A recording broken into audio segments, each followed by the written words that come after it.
Amém? Sabe, irmãos, é com muito temor que eu quero compartilhar essa palavra com você essa noite. Como eu estava dizendo, há algum tempo Deus tem trazido isso ao meu coração.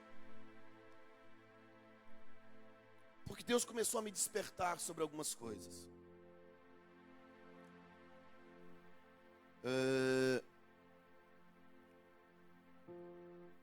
E uma dessas coisas que Deus tem me despertado é exatamente aquilo que nós temos falado, mas não simplesmente falado, mas aquilo que nós temos falado da igreja. Deus começou a falar comigo quando eu li um texto que está em Apocalipse, falando das bodas do Cordeiro. Bodas que fala de festa de casamento. E o texto então dizendo desse casamento, grande dia, quando nós como igreja nos encontraremos com o nosso amado Jesus Cristo, e será celebrada as bodas do Cordeiro. Ou seja, o casamento do Cordeiro. E a partir daí, Deus começou a me dizer que a igreja é a noiva. Olha para o teu irmão e diz: a igreja é a noiva de Jesus.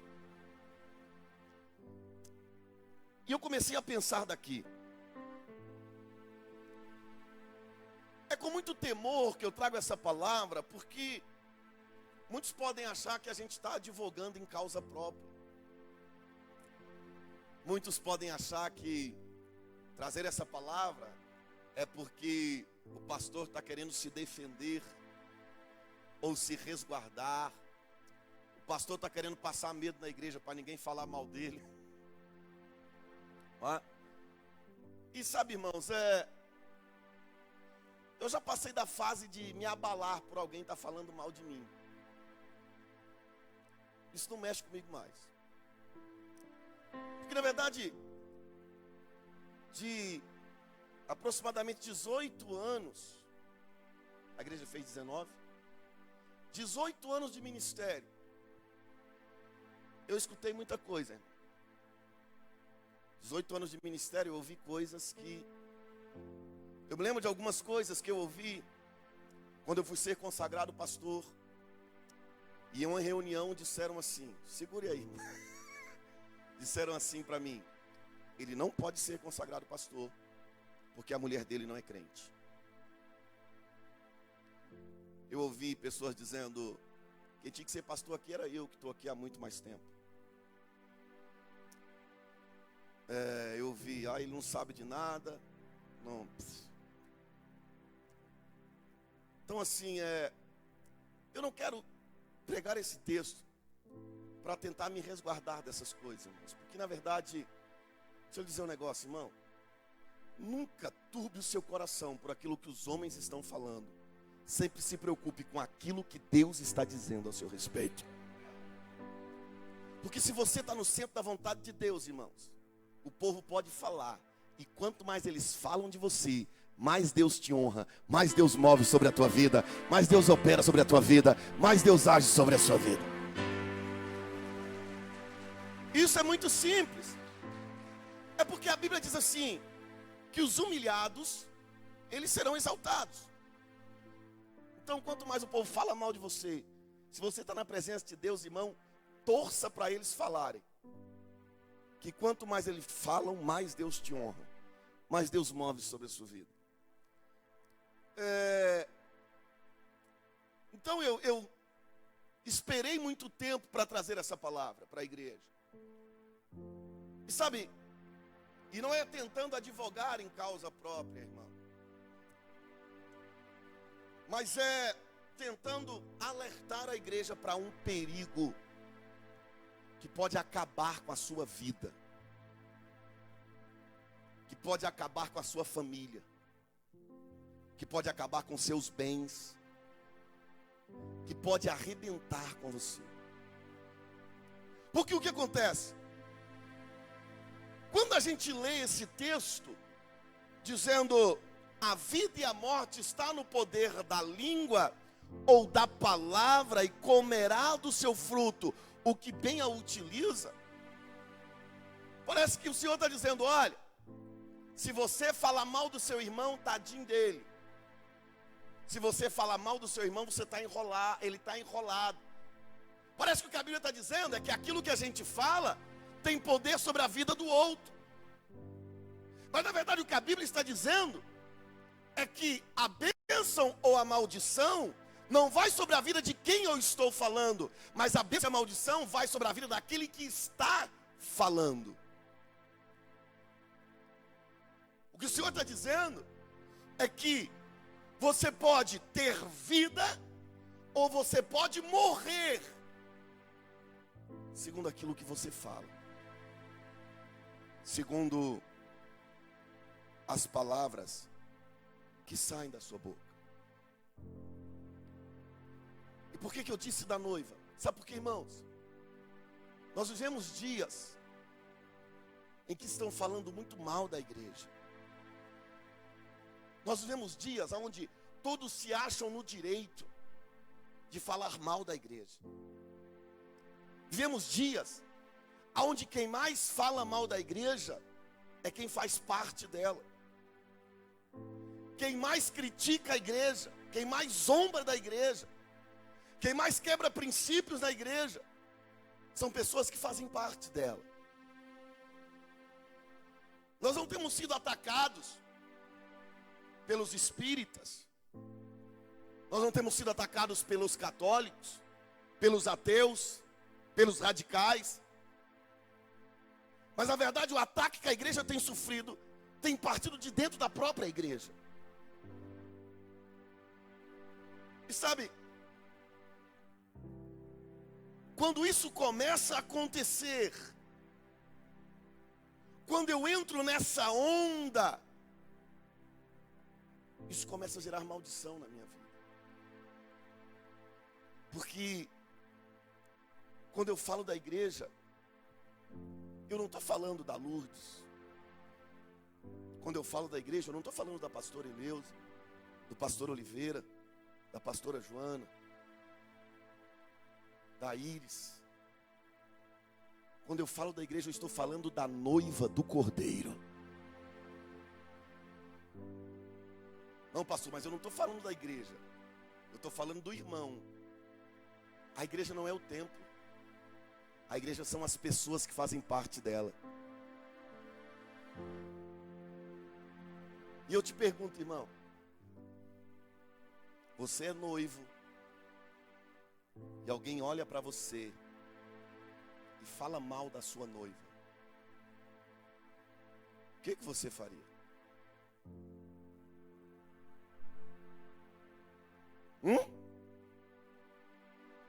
A pessoa chega para você e diz, sabe, Vinícius, me perdoa, tá, irmão? A sua noiva não presta.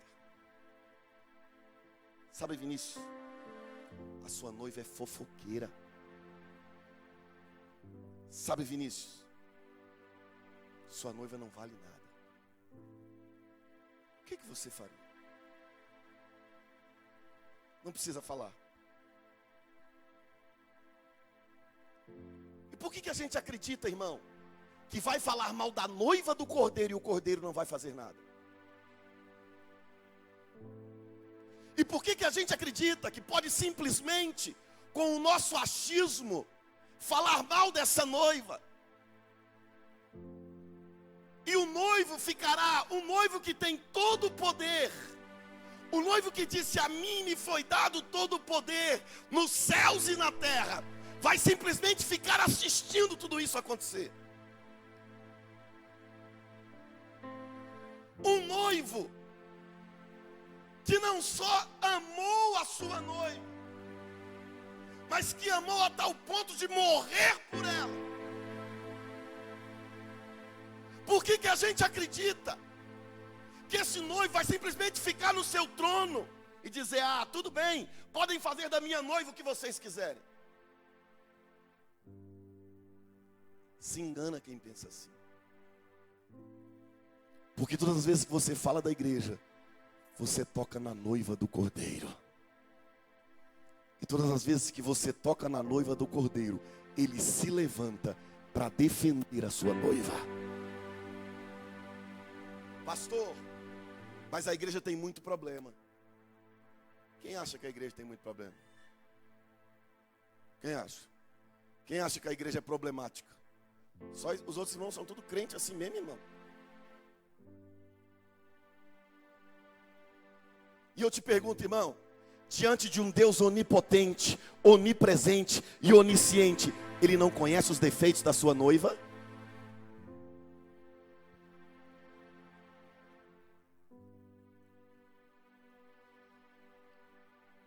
Será que eu preguei uma mensagem dessa aqui esses dias? A gente acha que a igreja é problemática hoje. A igreja é problemática desde a sua fundação.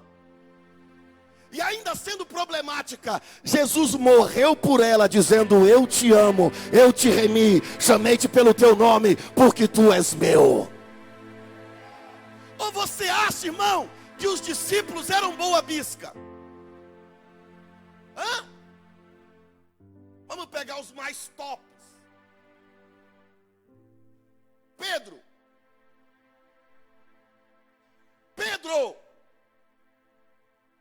era um cara tranquilo, andou 3 anos com Jesus armado, e quando vieram prender o mestre, ele arranca a espada e corta a orelha do servo de Malco. E sinceramente, irmão, eu duvido que Pedro queria acertar a orelha. Pedro queria pegar a jugular do pescoço, que era uma só, estava morto. Vamos pegar um que todo mundo diz: Judas. Um dos homens que Jesus chamou, sabendo que ele era o traidor, ainda disse: eu te dou poder, pode sair, pode pregar, pode compartilhar o meu evangelho, pode ir, Judas. Vai lá, Judas, faça o seu trabalho.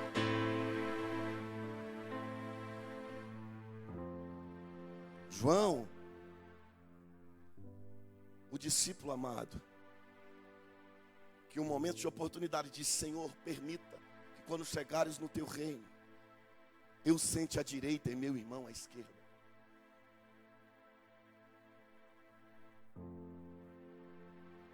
Se a igreja não fosse problemática, Jesus não precisava ter morrido por ela.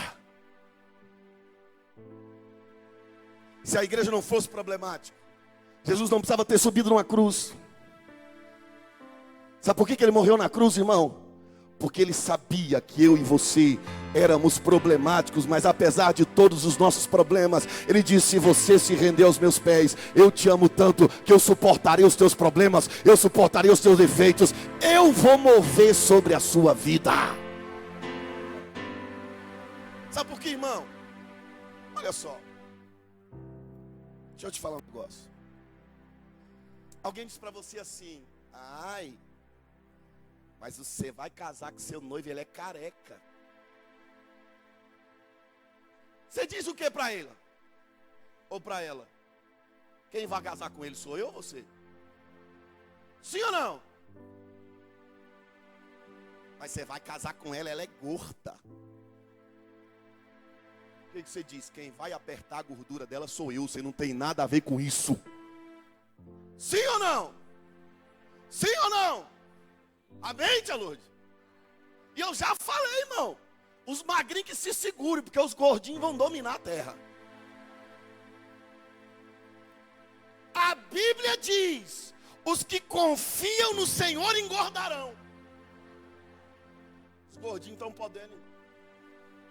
Os magrinhos que se segurem. Porque não...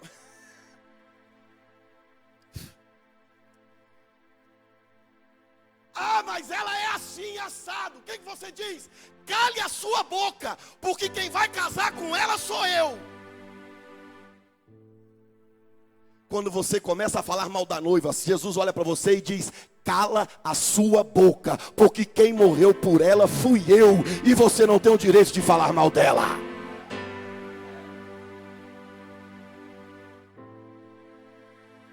Sabe, irmão, o que me preocupa não são os levantes do inimigo. O que me preocupa são os levantes dos amigos, de pessoas que estão dentro da igreja, de pessoas que deveriam defender a igreja, mas são os primeiros a meter o pau. Pastor, mas a igreja tem defeito. Eu sei perfeitamente disso. E sabe o que acontece, irmão? É muito simples. Olhe a vida de quem fala mal da noiva. E me mostre um que fala mal da noiva e é próspero, tem um casamento feliz, tem uma família feliz, vive em alegria, vive em paz. Me mostra um. Sabe por quê? Porque quando você fala mal da noiva, você compra briga com o noivo. Eu citei aqui, acho que na quinta-feira, no domingo, não sei, eu até falei o nome da mulher errado. Lembra de Mical? Lembra de Mical? A arca de Deus foi levada. Davi resolve buscá-la. Da primeira vez Davi falha, Uzá morre. Mas agora vem Davi dançando diante de Deus, diante da arca, sacrificando.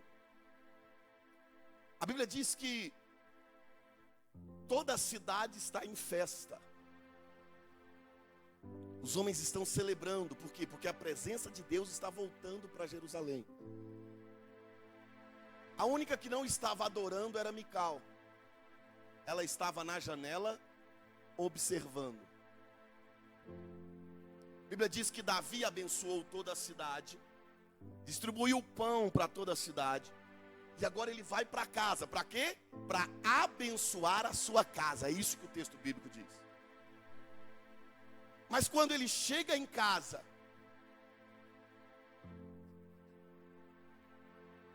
Mical está assim, ó.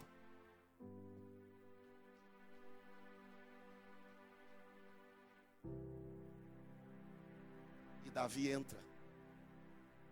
Mical diz: que papelão. Você nesses trajes, porque a Bíblia diz que Davi se dispôs da sua roupa real e vestiu uma roupa de linho, simbolizando pureza, mas também a fragilidade. E Mical olha, e a Bíblia diz que Mical desprezou Davi no seu coração. E ela começa a criticar Davi por aquilo que Davi estava fazendo. Sabe o que a Bíblia diz? A partir daquele momento, Mical ficou estéril. Pessoas que têm tempo para criticar a igreja, é porque já pararam de adorar, estão na janela observando. Sabe por quê, irmão? Se você procurar defeito na igreja, você vai achar. Quer ver? Olha para esse irmão que está do seu lado. E aí? É fácil achar defeito, sim ou não? Sim ou não?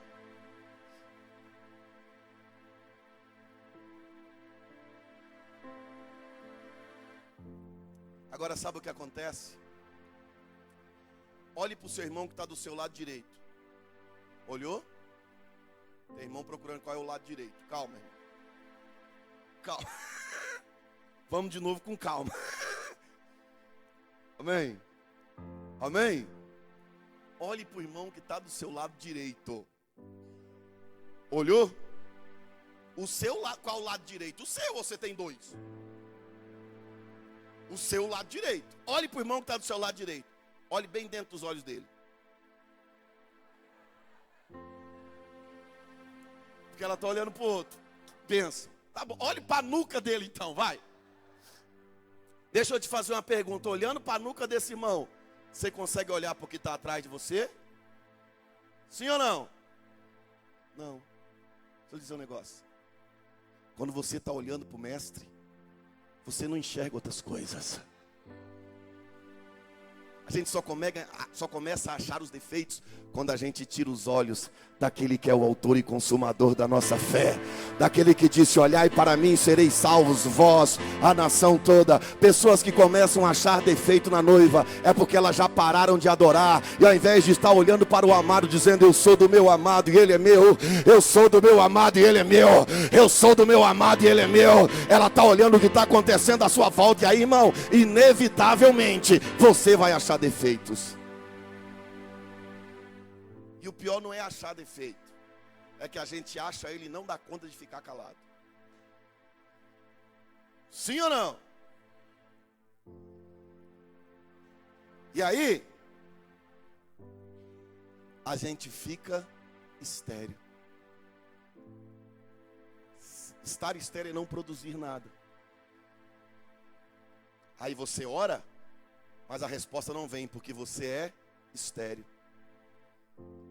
Você até dizima, mas não colhe o fruto, porque você é estéril. Você até jejua, mas Deus não recebe o seu jejum, porque você é estéril.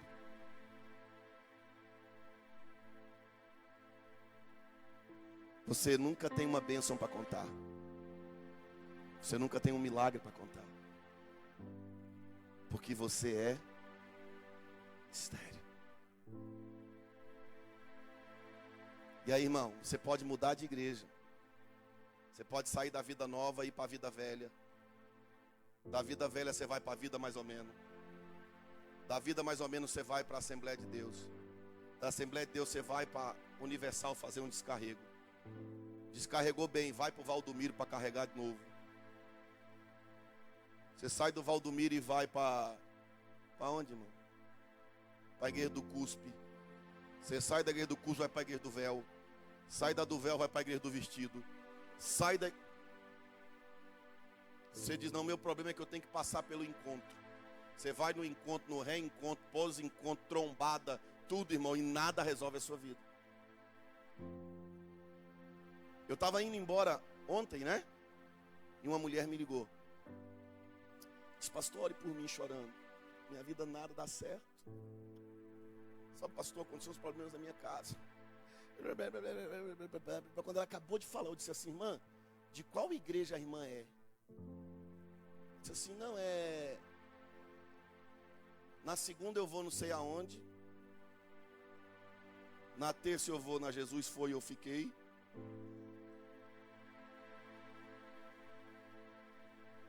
Eu disse: mas irmã, por que a irmã ainda não está firme na igreja? É porque eu ainda não achei nenhuma. Eu disse: como assim, irmã? É, pastor, até tem um monte de igreja perto da minha casa, mas eu não achei nenhuma. Eu falei: irmã, tem problema de vista? Não achou nenhuma? É porque geralmente, irmão, quem está estéril, ele põe culpa nos outros. É a igreja que não presta. É o povo que não presta. É o pastor que não presta. Tudo não presta.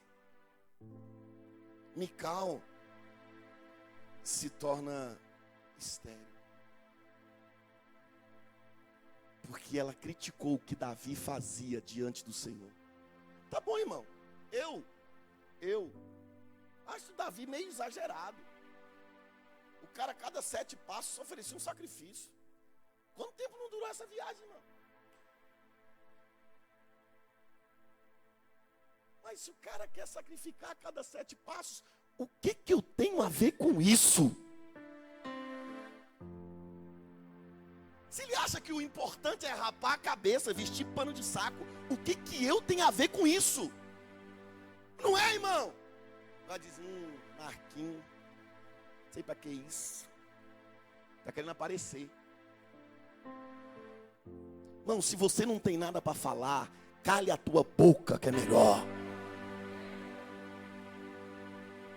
Sabe, mas é que eu estou cansado de pessoas desse nível, dizendo: ore por mim, ore por mim, ore por mim, ore por mim, ore por mim. Eu oro, mas feche a tua boca, pelo amor de Deus.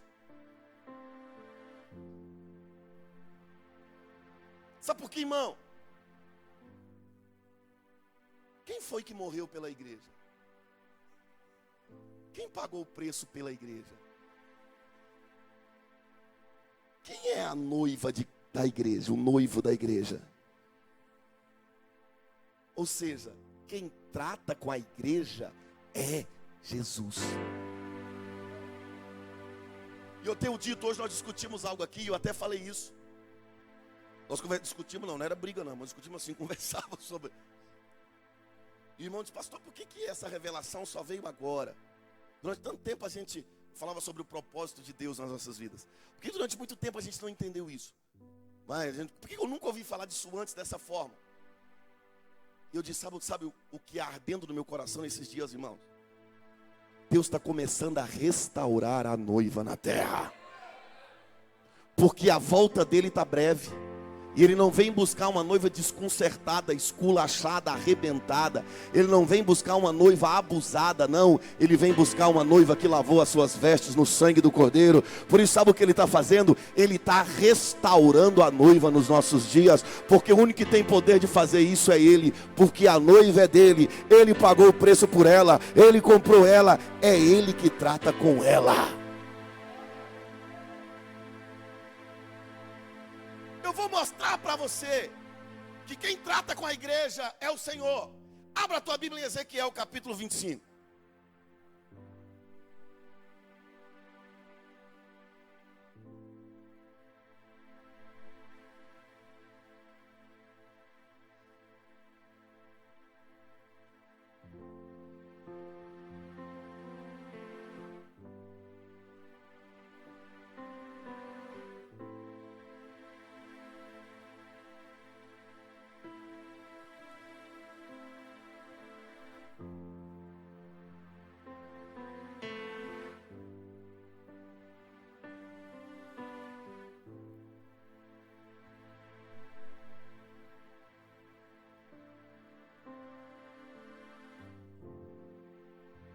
Nós te adoramos, Jesus. Nós te adoramos, nós te adoramos. Tu és santo.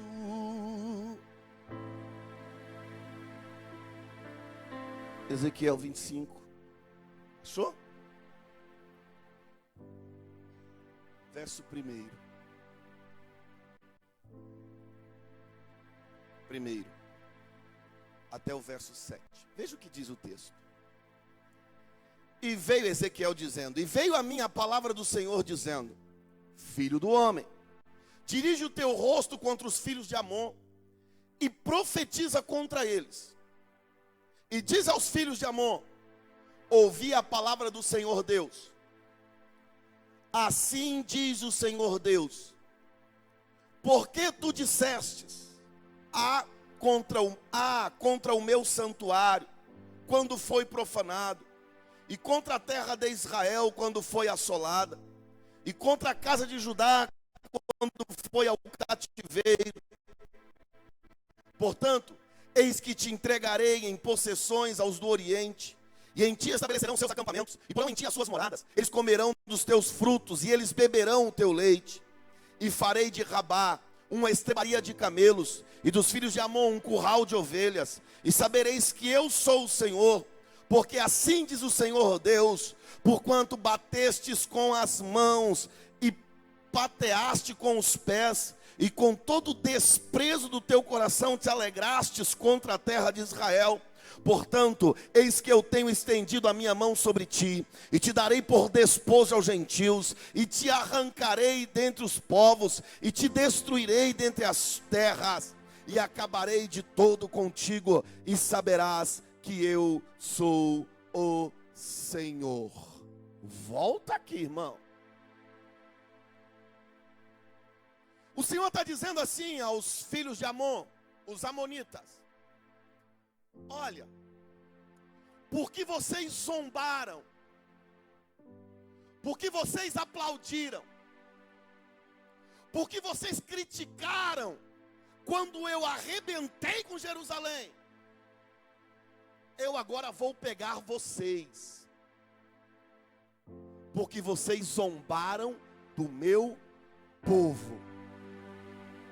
E sabe o que acontece, amor? Eu agora vou arrebentar a casa de vocês. Eu agora vou arrebentar a cidade de vocês. Eu agora vou destruir tudo que é seu.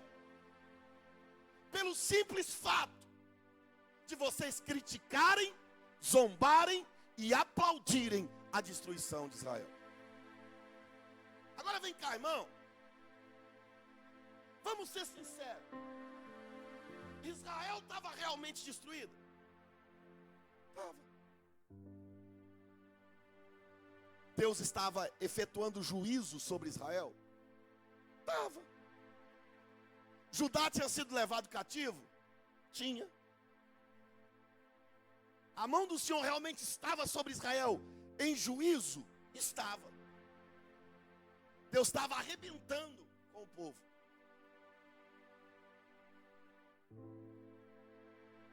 Deus estava destruindo. Deus estava trazendo juízo sobre a terra. Agora o Senhor está dizendo para Amon: quem trata com o meu povo sou eu. Eu não permito você zombar. Israel realmente estava mal? Estava. Quer ver? Volta aí para o capítulo 5 de Ezequiel.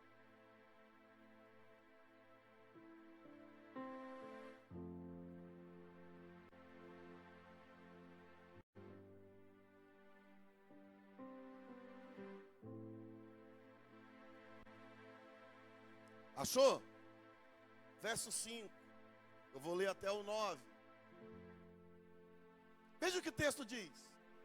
Agora o Senhor falando para Israel: assim diz o Senhor Deus: esta é Jerusalém, coloquei-a no meio das nações e das terras que estão ao redor dela.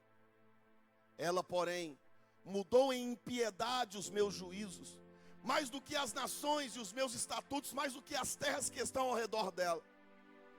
Porque rejeitaram os meus juízos e os meus estatutos e não andaram neles.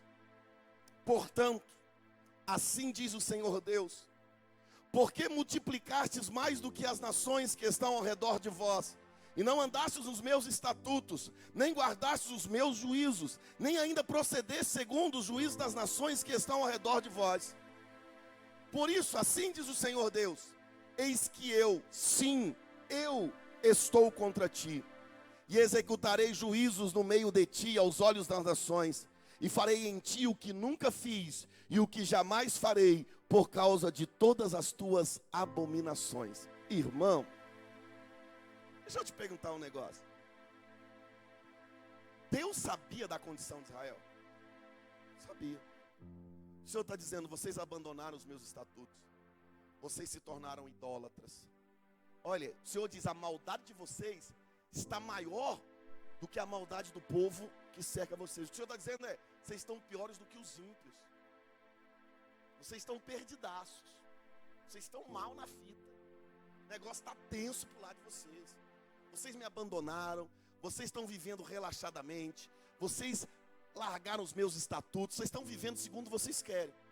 E por isso, eu, o Senhor. Aí Deus faz questão de dizer: sim, eu estendo as mãos sobre vocês e vou executar o meu juízo. Amém? Ou seja, quando Amon está lá no capítulo que nós lemos, zombando de Israel, Deus sabia que tudo que eles diziam de Israel era verdade. Realmente eles estavam maus, realmente eles estavam desviados, eles estavam longe da presença de Deus. Eles eram tudo aquilo que os amonitas estavam dizendo. Agora a questão não é se aquilo que você fala é verdade ou não. A questão é de quem você está falando. Porque aí o Senhor diz: esse povo é meu, e quem trata com eles sou eu. Você não tem o direito de enfiar o seu dedo. E o Senhor diz: porque você está enfiando o seu dedo, eu vou parar o meu juízo sobre Israel e vou começar a pegar você. Amém? É um profético. Olha para o termo e diz assim: irmão, a Bíblia está dizendo que se você começa a falar mal de mim, e eu posso até estar errado, e Deus pode até estar me batendo, mas se você começa a falar mal de mim, Deus para de me bater e pega você. Para ficar algo mais forte, fala assim: para largar de ser linguarudo e falar o que não deve. É isso que a Bíblia está dizendo. a igreja é o Cordeiro. Não é você. Não, olha, eu não estou fazendo fofoca, eu estou só falando a verdade. A questão não é se é verdade ou se é mentira, cabeção. A questão é que você está falando de quem não deve. Amém? Sabe por que só Deus pode julgar a igreja? Porque só Ele é perfeito. Quando você começa a criticar alguém, Ele olha dentro dos seus olhos e diz: por que você tenta tirar o cisco do olho do teu irmão, se você nem tirou a trave que está no seu? Porque, irmão, eu só posso criticar quando eu sou melhor do que quem está fazendo alguma coisa. Sabe o que a Bíblia diz para mim e para você? Aquele que diz que não peca está mentindo e a verdade não está nele. Quando você está lá falando mal de mim, cuidado, irmão. Quando você fala, pastor, vem. Sabe aquele que você fala tanto que o veneno chega e escorre assim? Que não presta, não presta, ninguém presta, e não presta, e não presta. Deus olha dentro dos seus olhos e diz: e por acaso você presta?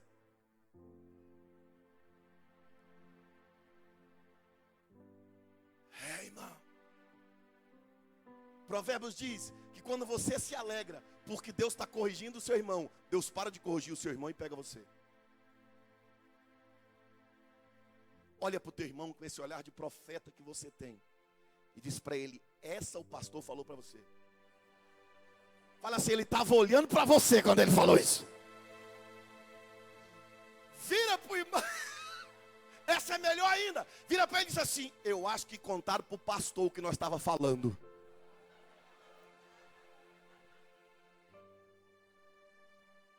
Ei, irmão.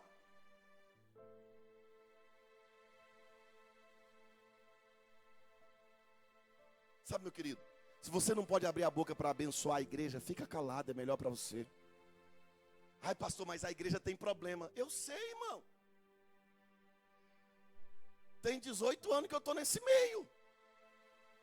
É que tem muita gente falsa. Eu sei disso também. Foram falar para minha esposa assim: pastor Oliveira é muito grosso.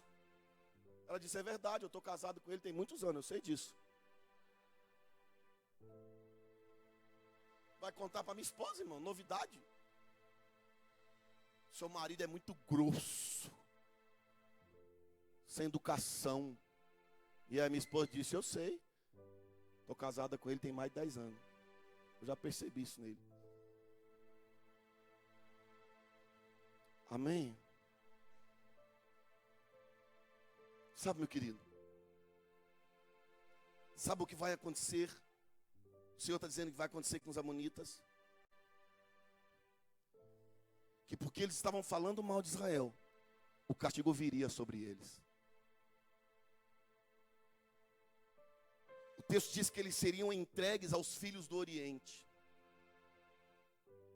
O Senhor está dizendo é que o inimigo vai tomar conta de vocês. Deixa eu dizer um negócio para você aqui, o pastor Júnior já falou isso. Isso até virou um jargão no nosso meio.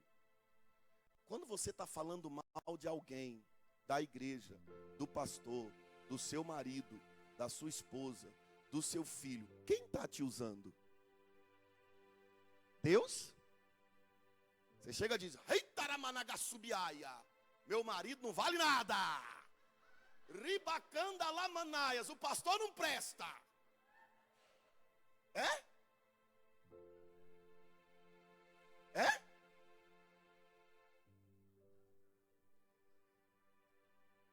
Não, e eu vou falar pra você.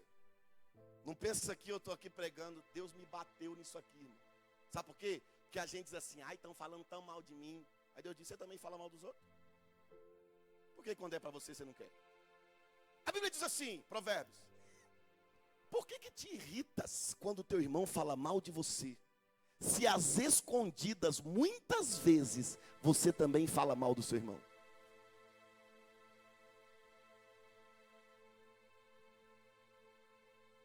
Olha para o teu irmão e diz: meu irmão, Quando você começa a falar mal da noiva, o inimigo toma conta da sua vida.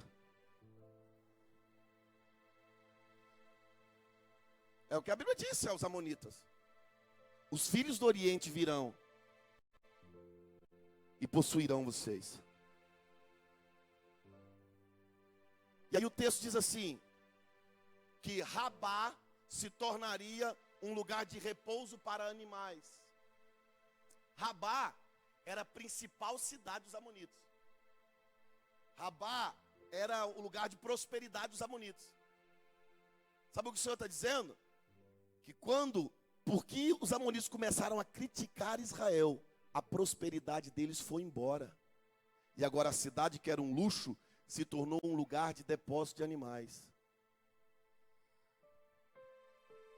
Pastor, eu não sei porque que eu não prospero. Pastor, eu não sei porque que as portas de emprego não abrem.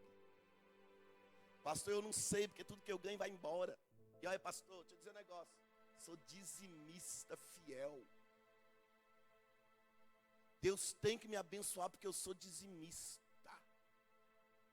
Você não é dizimista, irmão, você é um avarento.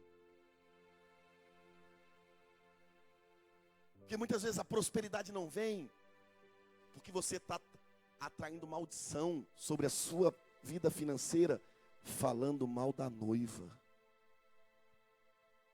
O que o Senhor está dizendo é que sobre Rabá viriam dias de miséria. Seria um lugar de depósito de animais. A cidade próspera e rica se tornaria num curral. Sabe por quê? Porque eles zombaram de Israel. E Deus diz, eu não aceito isso. Porque Israel, com todos os defeitos, eles são o meu povo. Quem trata com eles sou eu, porque eu sou Deus sobre a vida deles. Eu posso corrigir. Vamos lá, irmão. Você tem um filho, qualquer um por aí pode sair batendo no seu filho? Hã? Não, eu dei um tapa na orelha dele aqui porque ele estava fazendo bagunça. O que a gente diz? Você quer bater? Vai parir. Gostei. Sim ou não? Porque só tem autoridade para corrigir filho quem é pai. Por isso é que quem tem autoridade para corrigir a igreja é o nosso pai. Todos os outros são intrusos. E por serem intrusos vivem debaixo de maldição. Porque querem consertar algo que não compete a eles. Deixa eu dizer um negócio, irmão. E a igreja não vai melhorar. Sabia disso? Eu já falei isso, irmão, sem medo de errar. Sabe por que a igreja tem tanto problema? Porque eu e você fazemos parte dela. Já falei, o dia que você achar uma igreja boa, perfeita, não vai para lá, irmão. Você vai estragar ela. Não vai. Não vai. Porque a igreja é problemática desde os tempos de Jesus. A igreja continua sendo problemática nos nossos dias. A igreja vai ser problemática nos anos vindouros. Mas vai chegar um dia em que aquilo que é corruptível se revestirá da incorruptibilidade de Deus. E aí não haverá mais uma igreja problemática, mas haverá homens lavados e remidos no sangue do Cordeiro, que receberam um corpo glorificado e viverão a eternidade com Ele. Mas até lá, irmão, se aguente. Até lá, feche a sua boca. Até lá, se segure. Amém. A igreja é uma bênção, irmão. Olha que irmão lindo que está do seu lado. Olha, olha. Você ia ter a oportunidade de encontrar outra belezura dessa, senão dentro da igreja. O povo tudo feliz. Na prova, mais feliz, irmão. Na luta, mais dando glória. Hã? Domingão, já às 5 horas da tarde, o sol quente, a gente começa a arrumar para ir para a igreja. Pô, esse povo é doido. Domingo que é dia de descansar, o povo está indo para a igreja. Só aqui que você encontra isso. É aqui que Deus libera a sua paz. É aqui que Deus move sobre nossas vidas. É aqui que Deus se revela a nós. Onde você ia encontrar outro pastor Oliveira na sua vida, irmão? Fala para mim. Fala para mim.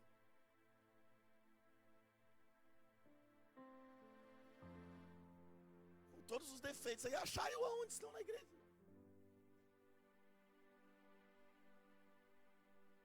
Deus me põe como uma pedra no seu sapato, irmão. Onde você ia achar outro?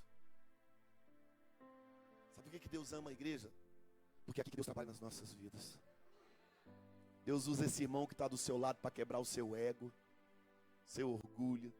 Você tem o nariz muito empinado. O irmão passa perto de você e nem te vê. Você quer morrer. Morrer. Porque ninguém nem me viu. Deus está trabalhando em você. Estou trabalhando em você. É aqui que o vento sopra. É aqui que o bicho pega. É aqui que às vezes a gente quer matar o irmão e ainda tem que olhar para a cara dele e dizer: eu lhe amo. Você quer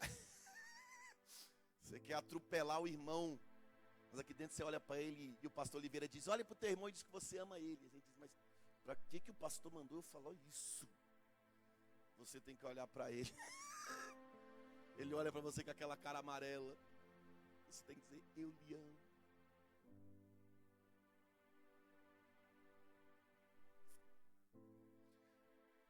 Você pode até falar mal da igreja, mas eu quero que você me mostre uma instituição que recupera mais homens e mulheres do que a igreja. Você pode até falar mal da igreja, mas eu quero que você encontre um lugar onde vidas são mais transformadas do que dentro da igreja. Você pode até criticar, você pode até zombar, você pode falar um monte de coisa, irmão, mas eu quero que você encontre outro lugar aonde Deus se manifesta, se não dentro da igreja. Porque a igreja é a noiva do Cordeiro. Amém? Eu sou feliz, irmão, por causa da igreja. Eu amo fazer parte da igreja. Já falei isso, eu sou um defensor da igreja. Quem fala mal da igreja é porque não conhece a igreja. Tem um monte de gente ruim, irmão. Tem um monte de gente encardido. Tem um monte de gente problemático. Tem um monte de gente bicudo. Tem um monte de gente dedudo. Tem um monte de gente linguarudo. Tem um monte de gente udo.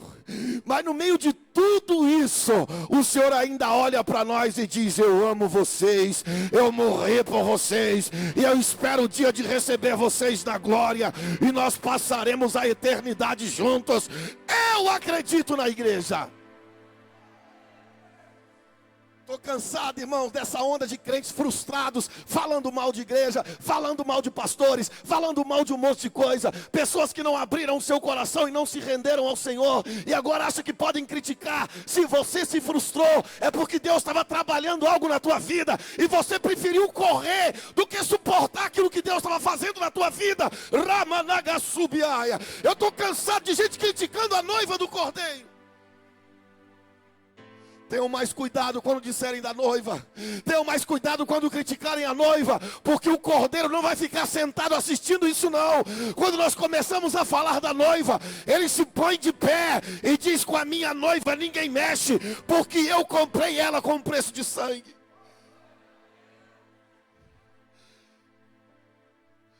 Rakalamanagassubiaia.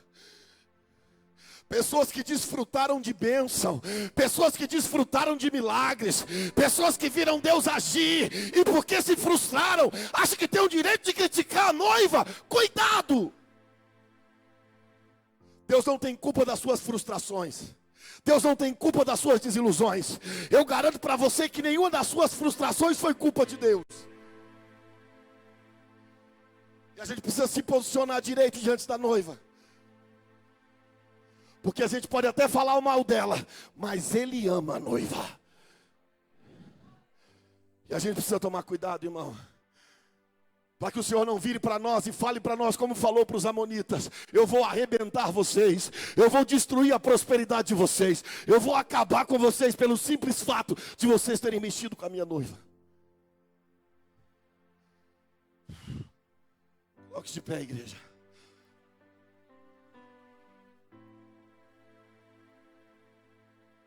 Sabe, irmão, Deus, quando começou a falar isso comigo, eu comecei a orar dizendo: Deus, me perdoa. Porque muitas vezes eu tenho falado mal da noiva.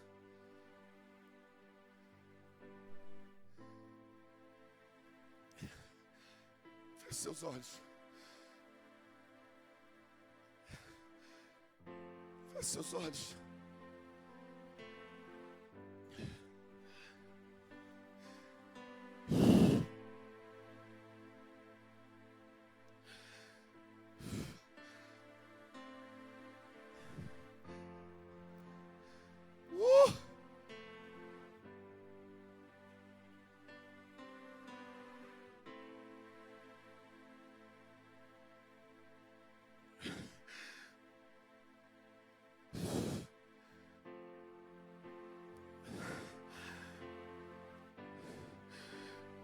A vida e a morte está no poder da palavra. Comerá do seu fruto a que bem a utiliza.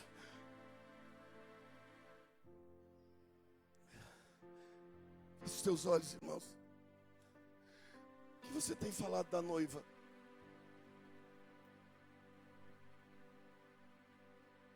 O que você tem falado da noiva?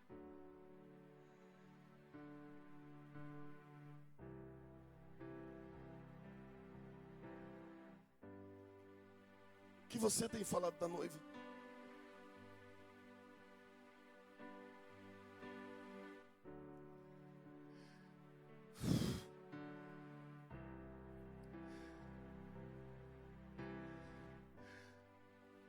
O que nós temos falado da noiva?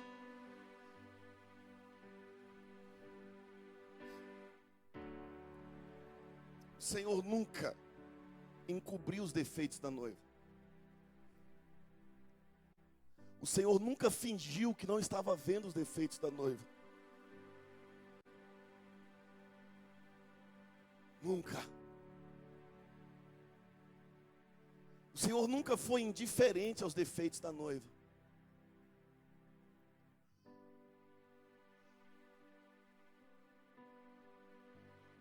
Ele, como Deus, um Deus onisciente, um Deus onipresente, um Deus onipotente, conhece perfeitamente as limitações da sua noiva, os defeitos, as falhas.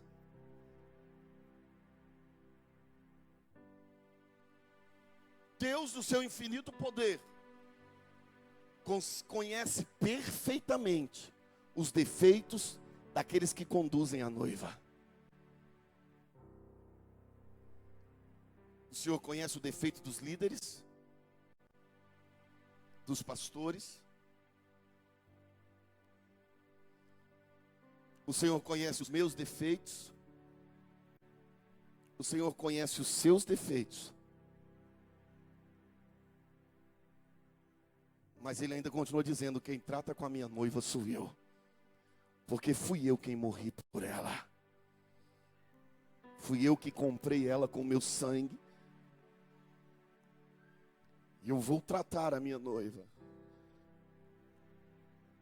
Eu vou ajustar a minha noiva. Eu vou restaurar a minha noiva. Porque eu a amo. E eu quero mover sobre a vida da minha noiva.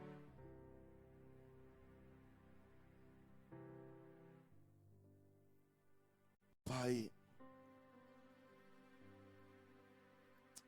nós queremos orar essa noite, pedindo perdão pelos nossos pecados. Pedindo perdão, Deus, pela forma que temos tratado a tua noiva. Pela forma que temos falado dela. Queremos te pedir perdão pela forma que temos criticado a tua noiva.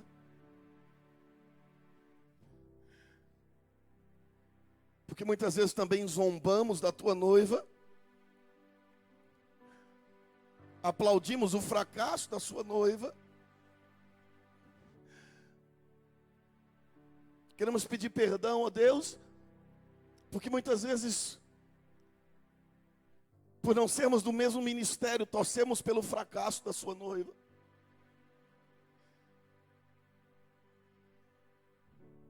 Sabe, Jesus, nós precisamos que o Senhor venha sobre nós com as tuas mãos de misericórdia. Nos perdoa, Senhor. Nos perdoa essa noite. Quem sabe, Deus, essa não é a resposta, porque temos vivido debaixo de maldição.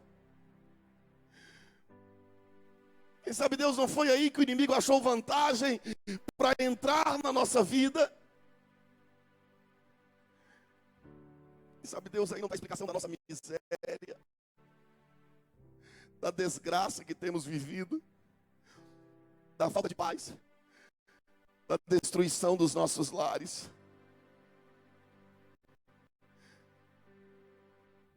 Quem sabe, Deus, nós não estamos na mesma condição dos amonitas essa noite, porque temos destratado a tua noiva. Mas eu te peço, nos perdoa essa noite, Jesus. Tem misericórdia de nós. Tem pena de nós, Jesus.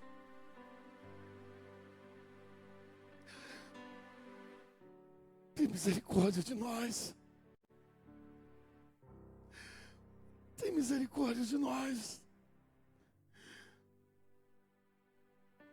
Faça-nos entender que quem trata com a tua noiva é o Senhor. Nós não temos nada a ver com isso, Jesus.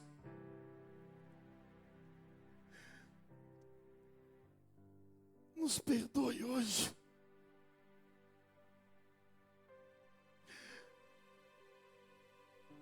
Nos perdoe hoje.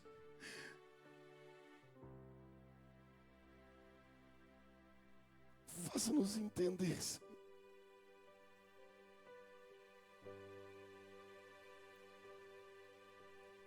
Tenha misericórdia de nós, Senhor. Queremos receber o teu perdão essa noite, Senhor. Nos envolva na tua graça, na tua compaixão. Nos ensina, Senhor. Nos ensina essa noite. Tem misericórdia de nós.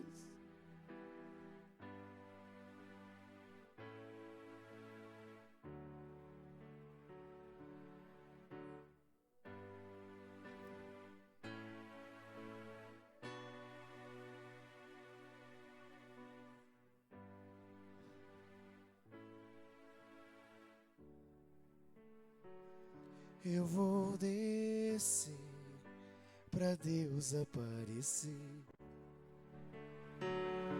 Eu vou descer à casa do oleiro, e o meu Senhor irá me refazer. Eu vou descer pra glória e honra dele. Eu vou descer pra Deus aparecer. Declare isso mais uma vez. Eu vou descer à casa do oleiro, e o meu Senhor irá me refazer. Eu vou descer pra glória e honra dele.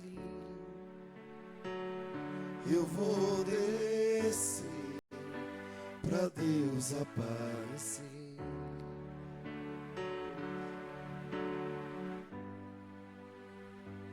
Oh, aleluia. Receba o toque de Deus sobre a tua vida essa noite.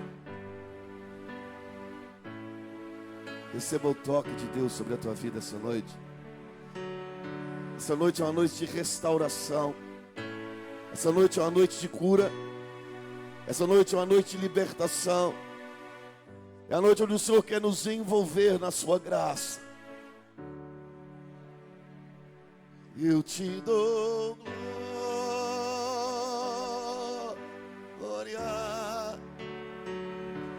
Eu te dou glória.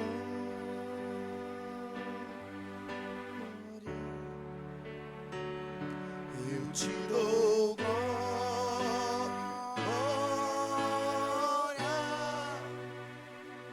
pra todo sempre. Amém. Eu te dou glória. Cante, igreja. Cante, igreja. Eu te dou glória.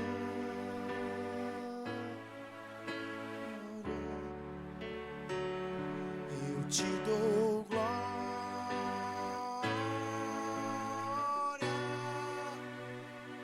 pra todo sempre.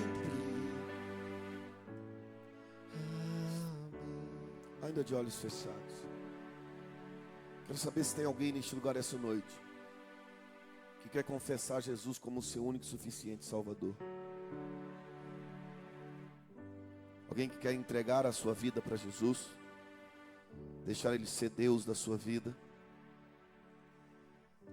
Se há alguém, eu quero te convidar a sair do seu lugar e vir aqui à frente bem rápido. Em nome de Jesus Cristo. Em nome de Jesus.